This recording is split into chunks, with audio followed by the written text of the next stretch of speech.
अस्सलाम वालेकुम व्यूज़, मैं हूं आपका मेज़बान राजा अदनान और आप देख रहे हैं यूनिक मार्केटिंग। आज मैं मौजूद हूं alliance marketing Lahore motorway city में। आज हमारे साथ जनाब वसीम सरवर साहब शामिल हैं। आज हम डिस्कस करेंगे रियल एस्टेट के हवाले से कुछ ऐसे सवालात हैं कि जो कि हर एक आम आदमी जानना चाहता है। और लाहौर मोटरवे सिटी में एक न्यू ब्लॉक लॉन्च किया गया है ड्रीम ऑर्चर्ड के नाम से। उस हवाले से ही कैसे हैं वसीम साहब? ठीक है, आप कैसे हैं? आप खैरियत से हैं? शुक्र अल्लाह का, बिल्कुल ठीक ठाक। अच्छा वसीम साहब, सबसे पहले तो ये बताएं कि आप कितने टाइम से रियल एस्टेट में काम कर रहे हैं और आपकी जो है वो एजुकेशनल क्वालिफ़िकेशन क्या है, ज़रा वो थोड़ा सा ब्रीफ कर दें। जी राज साहब, मैं बेसिकली जो है वो मेरी जो एजुकेशनल अगर मैं अपनी प्रोफाइल शेयर करूं आपसे, तो मेरी बैकग्राउंड जो है वो मेडिकल बैकग्राउंड है। मैंने फार्मेसी पढ़ी हुई है, डॉक्टर फार्मेसी मैंने की। और उसके बाद जो है ना मैंने लाम से कुछ मैनेजमेंट के बिजनेस जो बेसिक कोर्सेज होते हैं बिज़नेस मैनेजमेंट के, कुछ उनमें स्टडी किया है। सही। और रियल एस्टेट से मैं ऑन एंड ऑफ तो काफ़ी टाइम से था, बस एज अ प्रोफेशन इसको जो है वो लास्ट 3 ईयर से जो है उसको प्रॉपरली एज अ प्रोफेशनली ठीक हो गया। तो सर जी, आपने इतना कुछ माशाल्लाह आपकी क्वालिफ़िकेशन और आपने बैकग्राउंड बताया है कि आप डॉक्टर इन फार्मेसी और भी कोर्सेज आपने किए हैं, तो आपने रियल एस्टेट को ही क्यों चूज़ किया? जी, रियल एस्टेट जो है वो जब मैं रियल एस्टेट को ज्वाइन किया तो उस वक्त तो एक था कि रियल एस्टेट से मैं फेमिलियर हूँ फ्रॉम लास्ट 15-20 ईयर्स से, बिकॉज रियल एस्टेट जो मेरा फैमिली बिजनेस है। अच्छा। My elder brother, some of my cousins, my father, मतलब सारे real estate they belongs in basically with real estate business. So मैं ऑन एंड ऑफ तो काफ़ी अरसे से जो है वो इस प्रोफेशन के साथ मुझे फेमिलियर भी था। बट एट सम टाइम किसी एक स्टेज पे आके जो है वो I was doing job in a private sector. But जो मेरे भाई हैं उनका जो जो बिज़नेस सेटअप जो था वो कुछ इस हद तक था कि this is hard for him कि वो सारी चीज़ें जो उसको मैनेज करें। सो देन आई डिसाइड कि मैं इसको प्रॉपर जो है वो आके एज अ प्रोफेशन ज्वाइन करता हूँ और इसको हम मज़ीद एक्सपेंड करते हैं। बेसिकली आपको जो बूस्ट मिला वो एक फैमिली की तरफ से, क्योंकि आपका फैमिली बैकग्राउंड था मेरे सामने। अच्छा, इसमें एक और चीज़ ज़रा थोड़ा सा बताएं कि आप जॉब और बिज़नेस में क्या डिफरेंस मतलब आपको लगता है जी कि आप अभी समझते हैं कि मैं बिल्कुल ठीक हूँ, या जब मैं जॉब कर रहा था या रिलेटेड फील्ड में था जो मैंने पहले चूज़ की वो बेहतर है, तो आप उस बार job is necessary I think for your personality grooming. आपकी लाइफ के अंदर डिसिप्लिन प्रोड्यूस करने के लिए आपको वो हम सादा अल्फाज में कहते हैं ज़रा उठने बैठने की जो है वो एक प्रॉपर जो मैनर्स हैं, उठने बैठने की तमीज़ आ जाती है या सो वो चीज़ें आपने एज अ सबॉर्डिनेट किस तरह बिहेव करना है, या आपने एज अ बॉस कैसे चलना है, अब एज अ हेड आप लोगों को कैसे अपने साथ लेके चलते हैं। so, ये सारी चीज़ें जो आप अगर आपने जॉब कुछ टाइम जो जॉब में गुजारा तो आप स्पेशली तो आपको काफ़ी जो है हेल्पफुल करती है। But there is no doubt in that business और ये जो रियल एस्टेट इंडस्ट्री जो है ये इस वक्त एक प्रॉपर इंडस्ट्री जो है वो उसमें ट्रांसफॉर्म हो चुकी हुई है। ऐसे ही तो business like this real estate जो है, और उसमें आप थोड़ा सा विजिलेंट हो के ज़रा चीज़ों को जो है वो उनकी जो फोरकास्टिंग जो करते हैं प्रोक्योरमेंट के हवाले से चीज़ों को जो है वो रीड आउट जब करते हैं, so there is no reason कि आप उसमें जो है वो ग्रूम नहीं कर सकते। बिल्कुल एग्जैक्टली ऐसी। अच्छा, हम बात करते हैं लाहौर मोटरवे सिटी में, क्योंकि लाहौर मोटरवे सिटी में आपको कितना टाइम हो गया काम करते हैं? लाहौर मोटरवे सिटी मैंने ज्वाइन की in probably last year in August सितंबर में जो है वो जब ड्रीम ऑर्चर्ड की लॉन्चिंग जो प्री लॉन्च जब जारी थी उसी दौरान जो है वो I came to know that कि ये लाहौर के वेस्ट में ये अच्छा प्रोजेक्ट है। देन मैंने पर्सनली विज़िट किया, कुछ दोस्त काम कर रहे थे यहाँ पे, उनसे कुछ डिस्कशंस हुई मैनेजमेंट के साथ। सो आई फाउंड दैट कि यहाँ पे पोटेंशियल है, काफ़ी काम करने के हवाले से भी पोटेंशियल है, इस मार्केट के अंदर जो इट्सल्फ एक पोटेंशियल है। सो जो नया प्रोजेक्ट जो लेके आ रहे थे ड्रीम ऑर्चर्ड का वो भी जो है ना वो तो वो सारी चीज़ें एक जो एक कम्बिनेशन बन गया कि हमने इनको जो सेलेक्ट किया कि LMC के अंदर जो है। अच्छा, एक चीज़ लोग बड़े इंस्पायर होंगे आपसे, माशाल्लाह आपकी काफ़ी जो है वो एजुकेशन है, बैकग्राउंड है, एक मतलब आप वेल एजुकेटेड हैं, और आपने बताया कि जैसे पहले भी बात हुई है कि मेडिकल फील्ड से, तो ये चीज़ भी, ये बात भी कहना गलत नहीं होगी कि एक टाइम था कि जब जो है वो रियल एस्टेट इंडस्ट्री में काफ़ी ऐसे लोग थे जो कि अनएजुकेटेड थे, जिस वजह से लोगों को काफ़ी प्रॉब्लम्स आती थी, इश्यूज़ थे। अक्सर लोग कहते जी कि इन्हें बात करने का नहीं पता जी, ये 2 नंबरियाँ करते हैं। तो अब जो देखने में आ रहा है काफ़ी मतलब एजुकेटेड लोग जो हैं वो इस फील्ड में आ रहे हैं, तो उस बारे में मतलब आपका क्या कहना है? एब्सोल्युटली, आप सही कह रहे हैं कि एक टाइम में जो है ना वो आपने किसी चीज़ को जो है ना वो किसी कह लें कि वो किसी बैड नेम से लिंक करना हो तो कहते थे कि यार वो तो है ही प्रॉपर्टी डीलर। हाँ एग्जैक्टली। तो so the title was like that. So वो चीज़ें अब तो एग्जैक्टली वो चेंज हो गया है। इवन हमारी इसी एलएमसी की मार्केट के अंदर जो है वो चार्टर्ड अकाउंटेंट भी है, यहाँ पे जो है वो इंजीनियर भी हैं, और पढ़े लिखे लोग जो हैं वो यहाँ पे इस मार्केट के अंदर जो है वो आए हैं, यंग जनरेशन। एग्जैक्टली, और यंग लोग जो एज अ प्रोफेशन इसको जो लेके चल रहे हैं। सो ये चीज़ें जो है वो डे बाय डे जो है ना वो चेंज होती जा रही है। वसीम साहब, एक चीज़ ये भी देखी गई है कि सक्सेस रेट भी बहुत अच्छा है। मतलब जो लोग जो है वो इसको एज ए फील्ड प्रोफेशनल और फुल टाइम काम कर रहे हैं, तो उन्होंने काफ़ी कामयाबियां हासिल की है। और ये भी कहना मतलब गलत नहीं होगा कि आप देखें कि हमारे इस फील्ड में, क्योंकि आपको पता है जैसे मेरी फील्ड भी रियल एस्टेट ही है, और इस फील्ड में जो है वो लोग मतलब ऐसे लोग आना शुरू हो गए हैं कि जिससे, क्योंकि एक टाइम पे लोग कहते थे कि ओ यार ये तो प्रॉपर्टी डीलर है, मतलब ऐसे बात होती थी। लेकिन अब जो है वो एक एजुकेटेड कुछ ऐसे अच्छे लोग दोस्त शामिल हुए हैं जिस वजह से इसकी रिप्यूट बढ़ी है, और जो है वो काफ़ी ज़्यादा जो है वो इस जो हमारी ये फील्ड है रियल एस्टेट, इसमें लोग आना और ट्रस्ट करना भी एज अ प्रोफेशन इस फील्ड के अंदर लोगों ने आना जो स्टार्ट कर दिया एज ए प्रोफेशनल शुरू कर दिया। जैसे मेरी एग्जांपल है, ऐसे बहुत सारे ऐसे लोग हैं, इंजीनियर्स, चार्टर्ड अकाउंटेंट्स, बैंकर्स, वकील, बहुत सारे ऐसे दोस्त जो हैं, कोलीग्स ऐसे हैं जो इस प्रोफेशन के अंदर है, और वो उनके पास एक विजन है। हाँ। उनके पास एक प्लान है, वो प्लान बनाते हैं। उनको पता है कि हमने 1 साल बाद क्या अचीव करना है, हमारा 5 ईयर का प्लान क्या होगा, 10 ईयर का प्लान क्या होगा। तो जब चीज़ें आप अकॉर्डिंग टू प्लान लेके चलते हैं और ट्रांसपेरेंट रखते हैं चीज़ों को, अपने क्लाइंट्स को अच्छे से डील करते हैं, उनके सामने हर चीज़ जो खोल के रख देते हैं, तो ये चीज़ें आपको काफ़ी मोटिवेट भी करती हैं और इवन मार्केट के अंदर एक पॉजिटिव इंप्रेशन जाता है इससे। अच्छा, मैं समझता हूँ कि अगर जैसे आपने देखा रियल एस्टेट बेसिकली अगर इसको एज ए गवर्नमेंट लेवल पे एक इंडस्ट्री का दर्जा दिया जाए, और गवर्नमेंट जो है एक कोई इंस्टीट्यूशनल शुरू करे, कोई इंस्टीट्यूट स्टार्ट करे जहाँ पे कोर्सेज़ करवाए जाएँ कि ये आपका 3 मंथ्स का कोर्स है, या कोई भी शॉर्ट टर्म कोर्सेज हैं जिसमें आप सर्टिफिकेट हासिल करें और प्रॉपर वे से आप अपना ऑफिस शुरू करें। क्योंकि ये देखें किसी भी कंट्री की इकॉनमी के लिए ये बहुत बड़ा बूस्ट है। हर कंट्री की जो है ये एक उससे बूस्ट मिलता है। तो अगर ये चीज़ हो जाए तो जो हमारे क्लाइंट्स हैं उनके लिए भी बहुत फ़ायदा है, एज ए इस फील्ड में हमारे लिए ये बहुत ज़्यादा फ़ायदा है। तो इस बारे में आपकी क्या राय है? आप बिल्कुल सही कह रहे हैं। गवर्नमेंट लेवल पे तो अभी ऐसा कोई इनिशिएटिव नहीं लिया गया अभी तक। Private sector up to some extend कर रहा है। मैंने मतलब मैंने कुछ बिज़नेस कोर्सेज जो है वो बिज़नेस मैनेजमेंट में कोर्सेज कुछ लम से किए, तो उनकी वेबसाइट पे मैंने पिछले दिनों लास्ट में देखा कि वो रियल एस्टेट कंसल्टेंसी की मद में जो कुछ कोर्सेज वगैरह करवा रहे हैं, वो ऑफ़र कर रहे हैं। सो ट्रेंड ये शुरू हो रहा है और होप सो कि इंशाल्लाह गवर्नमेंट लेवल पे भी ये चीज़ें जो वो हाईलाइट होंगी। जहाँ तक बात है इकानमी के हवाले से, तो पाकिस्तान में तो during Covid the entire period के अंदर ये जो अभी इन हालात में जो इकानमी थोड़ी स्टेबल, हम इंडिकेटर्स ऐसे हैं जो स्टेबिलिटी को इंडिकेट कर रहे हैं कि इकानमी जो बेहतरी की तरफ जा रही है, उसमें बहुत हद तक रोल जो रियल एस्टेट जो इंडस्ट्री का है। उसमें जो कंस्ट्रक्शन पैकेज जो था, लेकिन इंटायरली पूरे वर्ल्ड के अंदर जो सब कुछ जो बंद था। आपको 2 ही चीज़ें जो है, एक आपका टेक्सटाइल थोड़ा जो उसने आपको हेल्प आउट किया, और एक आपकी जो इंडिया और बांग्लादेश दोनों स्टॉक हो गए थे, तो आपकी टेक्सटाइल इंडस्ट्री के अंदर जो रिलीफ था। सेकंड, जो कंस्ट्रक्शन का जो रिलीफ पैकेज था, उसकी मदद से, उसकी वजह से जो रियल एस्टेट जो है उसने बहुत सहारा दिया है। एग्जैक्टली। बल्कि यहाँ तक कि जब एक टाइम था पाकिस्तान में कि जो हमारी टेक्सटाइल मिल्स हैं उनको बहुत नुकसान हुआ, और बहुत से ऐसे दोस्त हैं जिनको मैं पर्सनली जानता हूँ, उन्होंने अपनी मिल्स फैक्ट्रीज़ जो है वो सेल की और वो रियल एस्टेट फील्ड में आए और माशाल्लाह बड़े खुश हैं, बहुत अच्छा काम कर रहे हैं। अच्छा सर, एक चीज़ और है, हमारे इस फील्ड में रियल एस्टेट के अंदर आपने देखा होगा कि अक्सर लोगों के साथ फ्रॉड होता है।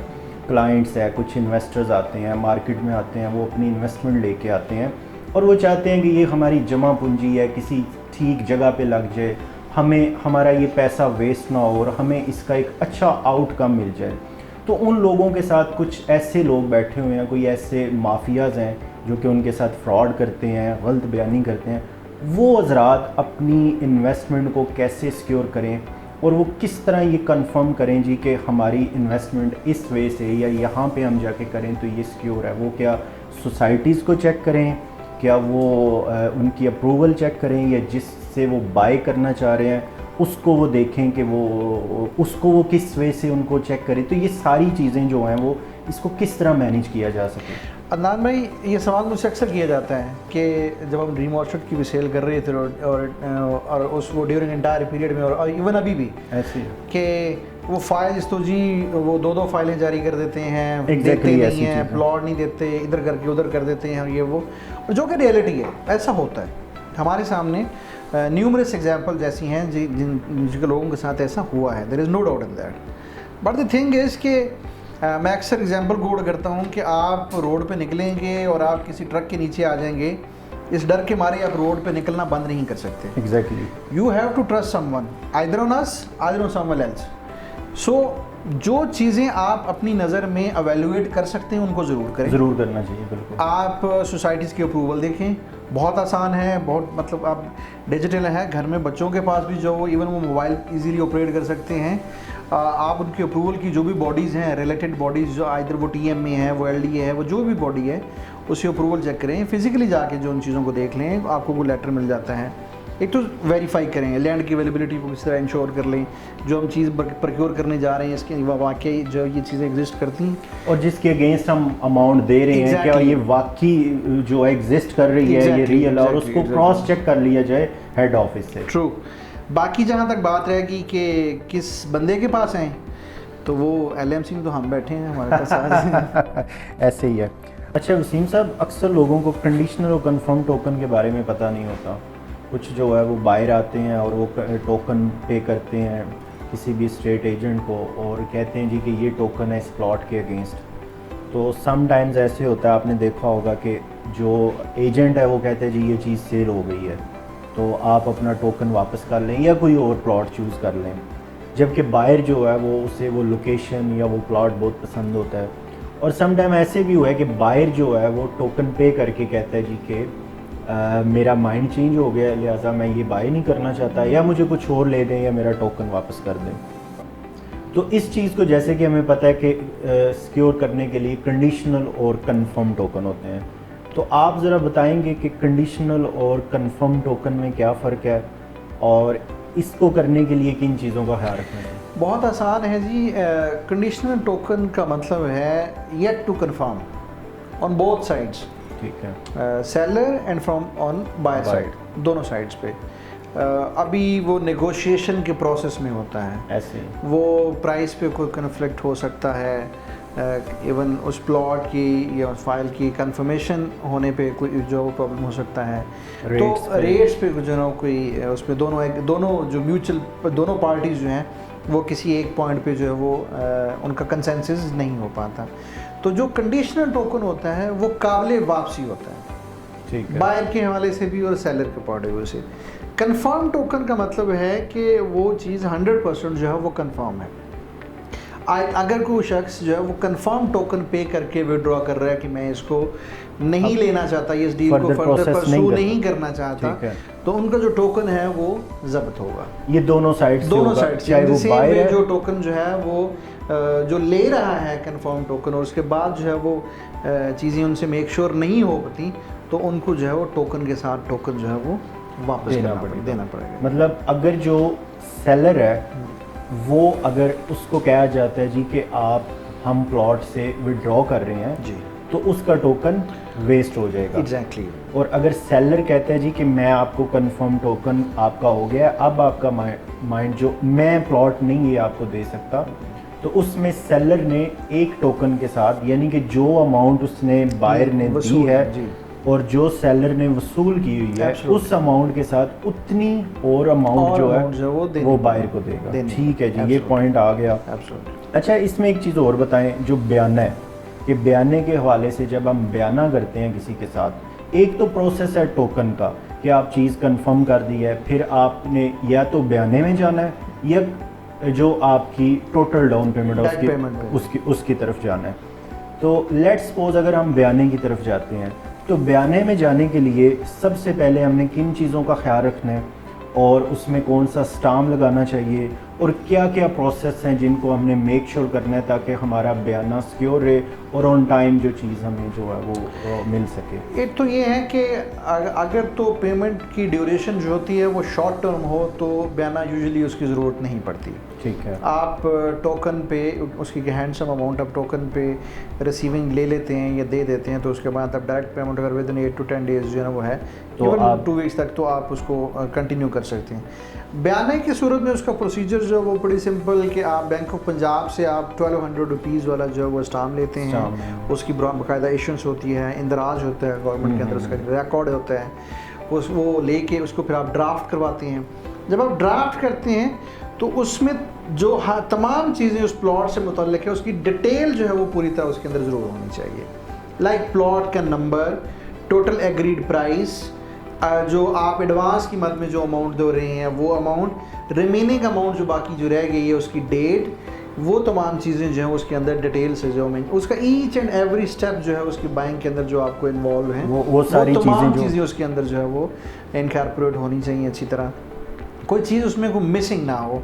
और उसके बाद जो है आप दोनों पार्टीज जो हैं वो म्यूचुअली उसके ऊपर जो वो थंब लगाते हैं, अपना सिग्नेचर करते हैं, आईडी कार्ड की कॉपीज लगाते हैं। अच्छा, इसमें एक चीज़ है कि बयाने के लिए कोई स्पेसिफिक टाइम होना चाहिए जी कि आपने इस टाइम है, ये दोनों पार्टीज़ की म्यूचुअल अंडरस्टैंडिंग है? म्यूचुअल अंडरस्टैंडिंग दोनों पार्टीज अगर एग्रीड हैं किसी एक पॉइंट व्यू पर, और अगर किसी भी डील के अंदर उसको मैच्योर करने में अगर कोई टाइम है, सपोज को 1 मंथ का है टाइम, तो वो दोनों पार्टी जो है एग्रीड उसकी एक हैंडसम अमाउंट डिसाइड करके उसके बयाने के अंदर उसको पुट कर लेते हैं और वो उसको राइट डाउन करके उसको साइन और वेरीफाई करवा के रख लेते हैं। ठीक हो गया, ये आ गया आपका पॉइंट। अच्छा, जो ये तो बयाना भी, जैसे हम बयाने के बारे में हमने बात कर ली और टोकन भी क्लियर हो गया।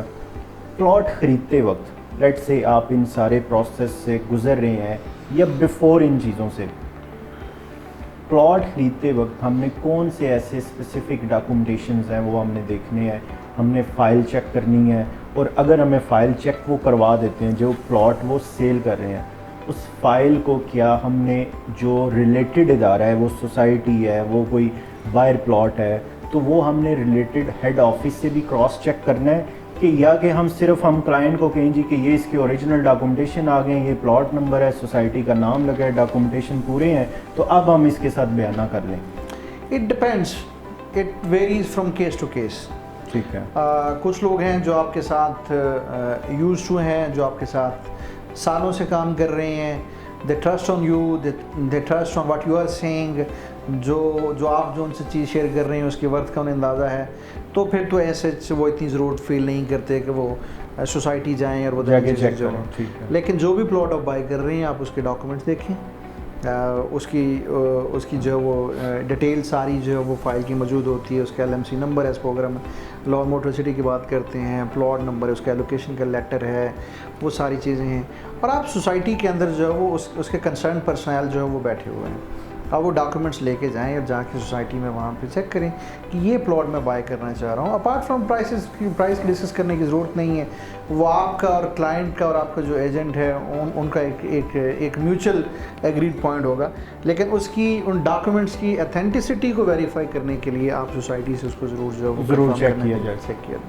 और मेरे ख्याल से इसी आपकी बात को मैं आगे बढ़ाता हूँ कि अगर हम जितनी भी हमारी वर्थ है, हम जितने भी आपस में क्लोज हैं, हमारा जितना भी गहरा ताल्लुक है, तो क्यों ना हम इसको मेक श्योर कर लिया करें, हम सिक्योर कर लिया करें कि इसको हम फिर भी जाके हेड ऑफिस से चेक कर लें, ताकि कल हमारा ताल्लुक, हमारा जो दोस्ती है उस पर भी कोई फ़र्क ना आए और हम भी पीस ऑफ माइंड हो जाए। एग्रीड, एब्सोल्युटली बिल्कुल सही कह रहे हैं कि ये बहुत मतलब नॉट अ बिग टास्क, बहुत बड़ी जॉब नहीं है जिसके लिए आपको जो ना वो हार्डली ये 5-10 मिनट की एक्टिविटी है। आप हेड ऑफिस जाते हैं, मतलब रिलेटेड और आपको तसल्ली हो जाती है, तो आप चीज़ों को वेरीफाई करके आप कॉन्फिडेंस से जो है वो, इससे होता क्या है कि आप आने वाले टाइम पे ट्रांसफ़र के टाइम पे जब आप पेमेंट्स कर रहे होते हैं तो किसी भी किस्म के जो है वो अनवांटेड इवेंट जो है उससे बच जाते हैं। एग्जैक्टली।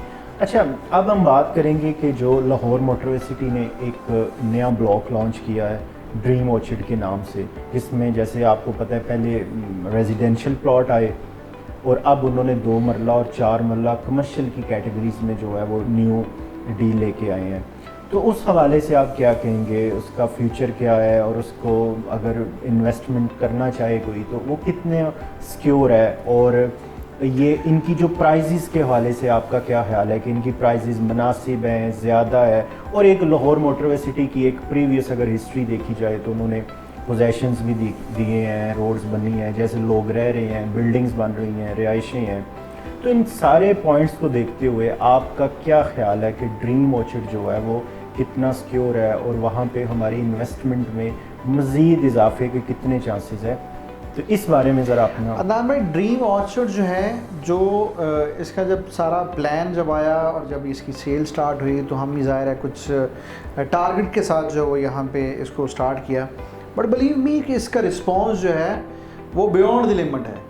ये हमने एक्सपेक्ट भी नहीं किया था कि इतना अच्छा रिस्पॉन्स इसका जो है वो आएगा। ओवरसीज़ का जो यहाँ पे लोकल रेजिडेंट्स हैं उनका उसमें कैटेगराइज किया उन्होंने, premium block, overseas block, garden block, और सबसे बेस्ट जो उसमें एक शानदार चीज़ है वो उसकी प्राइसेस हैं। आपको ये 20 किलोमीटर के रेडियस में इस प्राइसेस के ऊपर प्लॉट्स अवेलेबल नहीं अवेलेबल किसी भी प्रॉपर डेवलप सोसाइटी के अंदर। ये एक प्रॉपर डेवलप सोसाइटी है जिसमें लाइफ नज़र आती है, जिसमें एग्जैक्टली जो है ना वो आपको चीज़ें नज़र आ रही हैं ऑन ग्राउंड जो है वो। और आप देखें अगर उसकी फैसिलिटीज़ की बात की जाए तो लिटरली आपको जो हमारे लाहौर में बड़ी सोसाइटीज़ हैं, बड़े प्रोजेक्ट हैं, वो एग्जैक्टली सेम फैसिलिटीज़ हैं, जैसे अंडरग्राउंड इलेक्ट्रिसिटीज़ हैं, रोड्स अच्छे हैं, इंफ्रास्ट्रक्चर काफ़ी अच्छा है। एब्सोल्युटली। आप इसकी अप्रोच, मुझे सबसे ज़्यादा अगर कुछ चीज़ अट्रैक्ट करती है तो मुझे LMC की अप्रोच है। आप कोट अब्दुल मालिक इंटरचेंज से एग्जिट लेते हैं और विद इन 1 मिनट आप सोसाइटी में इंटर होते हैं। आपने अगर यहाँ से ट्रैवल करने हैं टूवर्ड्स DHA, टूवर्ड्स एयरपोर्ट, तो आप रिंग रोड से 15 मिनट्स की ड्राइव पे हैं। आपने यहाँ से माल रोड जाना है, आपने ठोकर न्याज बेग जाना है, केनाल पे ट्रैवल करना है, तो आप 15 से 20 मिनट की मसाफत में आप जहाँ मर्जी बड़े आसानी से जो ट्रैवल। आई थिंक ये पूरे पाकिस्तान में आप जा सकते, क्योंकि एग्जैक्टली आप बिल्कुल मोटरवे इंटरचेंज के इस्लामाबाद मोटरवे है, मुल्तान है, फैसलाबाद है, आप कहीं भी जो है वहाँ से मूव कर सकते हैं। अच्छा, आप अगले 5 सालों में पाकिस्तान में रियल एस्टेट को कहाँ देखते हैं as a real estate sector, और इसके साथ ये भी बता दें कि आप अपने आप को कहाँ देखते हैं? देखें, रियल एस्टेट जो है इस वक्त, जैसे मैंने पहले भी जिक्र किया था कि इवन हमारी गवर्नमेंट जो है वो भी इस बात को बहुत अच्छी से रियलाइज़ करती है इस वक्त कि रियल एस्टेट इस वक्त बैकबोन है पाकिस्तान की इंडस्ट्री का। रियल एस्टेट ने आपकी इकोनॉमी को खड़ा किया। जो रिलीफ पैकेजेस जो आए, जो एमनेस्टी की जो वो स्कीम जो आई, आपने सारी लोगों ने, मैं उन लोगों को जानता हूँ जिन्होंने, जैसे आपने भी जिक्र किया, टेक्सटाइल से पैसा निकाल के इस इंडस्ट्री के अंदर जो, इसलिए कि जो गेन, जो रिवार्ड जो आपको यहाँ से मिल रहा है इन शॉर्टर पीरियड ऑफ टाइम, वो इस वक्त और किसी इंडस्ट्री में नहीं मिल रहा। इधर आप फूड में चले जाएँ, आप टेक्सटाइल में चले, आप किसी इंडस्ट्री में भी चले जाते हैं, आपको ये रिवॉर्ड जो है वो ओवर द ईयर्स जाके मिलता है, जो आपको विद इन मंथ्स मिल रहा है। आप अपनी चीज़ एक साइड पे आप चीज़ें इन्वेस्ट कर रहे हैं और विद इन मंथ्स जो उनकी वैल्यू जो है वो बहुत तेज़ी से वो ऊपर जो है वो जा रही है। सो इस वक्त एटलीस्ट जब तक ये गवर्नमेंट का जो टेन्योर है और इनकी जो पॉलिसीज़ हैं, जो इस दफ़ा हमने जो बजट को भी थोड़ा जो हमने उसको देखा है और उसके अंदर जो ट्रेंड जो नज़र आ रही है 1 साल की, उसमें जो चीज़ें जो नज़र आ रही हैं उनमें तो ये है कि रियल एस्टेट पे बहुत फोकस है हमारी अथॉरिटी। और स्पेशली मेरा ख्याल है जो गवर्नमेंट ने लोन दिया है जिसमें 5 और 8% मार्कअप पे, एग्जैक्टली उसमें प्राइवेट सेक्टर भी आ गया उसके अंदर, और उसमें लीज प्रॉपर्टी जो है वो काफ़ी ज़्यादा उसकी बाइंग बढ़ी है। और सबसे इम्पोर्टेंट जो है कि हम मतलब मैं बल्कि आप की वसासे से ये बात शेयर करते चलूँ कि इवन हमारी सोसाइटीज़ के अंदर केसेस अप्रूव हो रहे हैं लोन के लिए, जो बैंकिंग लोन जो है, और मेरे पास एग्जांपल्स हैं ऐसी कि लोग प्लॉट बाय करने के बाद हमारे लिए बहुत बड़ी एग्जैक्टली वो लोन जो है वो बैंक लोन जो है वो जो उनका पैटर्न है, जो कंडीशंस हैं, आप वो डॉक्यूमेंट्स उनको प्रोवाइड करें और हमारे ऑफिस में वो लोन की एप्लीकेशन जो है वो हेड ऑफिस के अंदर अवेलेबल है। और वहाँ से लेके अपना जो भी रिलेटेड आपका इंस्टीट्यूट है, आपका बैंक है, आप वहाँ पे जाके अप्लाई करें अपना जो है और ये लोन। फैसिलिटी जो है ये ले सकते हैं यहाँ पे। सो LMC falls in that category कि आप यहाँ से बैंकिंग लोन भी प्लॉट के अगेंस्ट घर की ले कंस्ट्रक्शन सकते के लिए हैं। जो वो ले सकते हैं। Exactly. बाकी- ये बहुत बड़ी आपने इन्फॉर्मेशन दी है कि क्योंकि हमारे मुल्क में एक ख्वाब था एक आम आदमी के लिए कि वो अपना घर बना सके, अपनी प्रॉपर्टी ख़रीद सके। तो ये मेरा ख्याल है एक गवर्नमेंट की तरफ से बहुत ज़बरदस्त इनिशिएटिव लिया गया। ऐसे बिल्कुल ऐसे ही। अच्छा सर, एक चीज़ और लास्ट में मैं कहूँगा कि एज ए न्यू कमर अगर कोई आदमी रियल एस्टेट में आना चाहता है, अपना बिज़नेस करना चाहता है, तो क्या उसके लिए इन्वेस्टमेंट का होना ज़रूरी है? एक बात तो ये होगी, और दूसरी ये है कि अगर किसी के पास इन्वेस्टमेंट है तो उसके लिए कितना आसान है रियल एस्टेट में काम करना और विदाउट इन्वेस्टमेंट, इसके बारे में ज़रा। मुख्तलिफ लोगों की मुख्तलिफ थ्योरीज हैं इसके ऊपर जो है वो कि दैट यू हैव सम मतलब हैंडसम अमाउंट के आपके पास होनी चाहिए उसके बाद।